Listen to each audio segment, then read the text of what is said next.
Hey, now after the spring cleaning, maybe you'll be in the mood for some spring planting. Some of the plants on your property may have been damaged by all the snow we got this winter. So this morning, Holly Morris is getting great tips on how to repair your plants. Holly.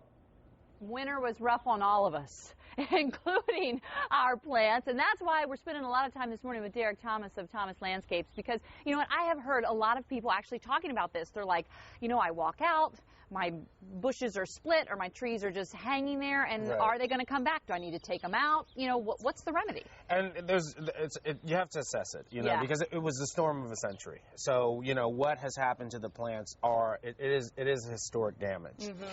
You know, a little bit of plant tape will go a long way. I didn't even know plant tape existed. Yeah, this is a specially designed tape, and what it is, it's flexible, so that when you tie the plant, if you forget that you've put it on there, it flexes as the plant grows, and it won't cut into the plant. Derek, why didn't we think of that? And we should. We wouldn't have to be working this morning. I know. We'd have thought of that plant tape. Okay, so a lot of people have seen this in their yard. What this is evergreen damage where the snow just weighted the shrub down. What you need to do using the plant tape, you know, you can get in there, tie this up. And as I said, if you get into the summer and you get busy and you forget about it, you're going to be okay. The plant's going to be okay. And what you've got now is a plant that looks a lot better. But in theory, you want to go back in there and cut it out? In theory, after about a whole season, so an entire year has gone by, a whole year. You want to go in there and cut it out.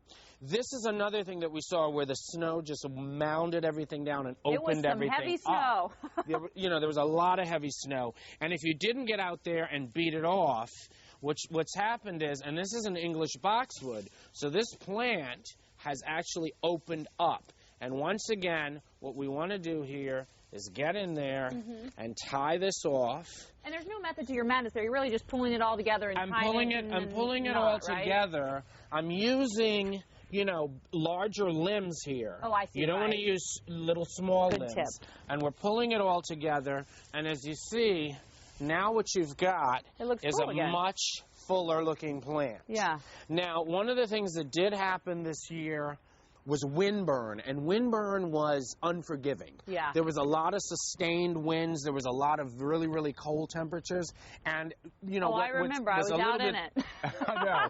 What was even more damaging was the fact that we would have these spikes of warm weather, and you think of evergreens as being cold hardy. Right. But you know, this is a prime example of what a healthy evergreen should look like, that was protected from the wind.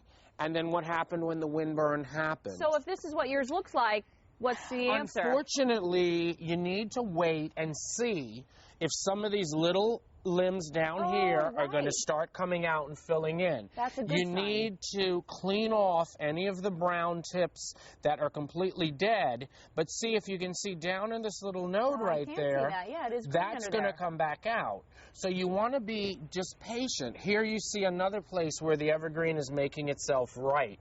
So this will all grow back in, so as long as the wood is not dead. Gotcha. Correct. Now, on this guy here, a lot of people, their first inkling, once again, it's wind damage, their first inkling is going to be to go ahead and cut all of this off.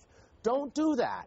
Wait a couple of weeks, because these buds, they're very active, and they will swell and reproduce leaves. Even though right now all of the leaves have fallen off, what the plant has basically done is it's gotten rid of any leaves that were windburned and damaged. So they're actually hardier than we think they are. They're a lot hardier than we think they are. And last but not least? And last but not least, this little guy here, what it needs to do, because all of this it's damaged, it's done. But this little tender shoot that you see right there is the new growth.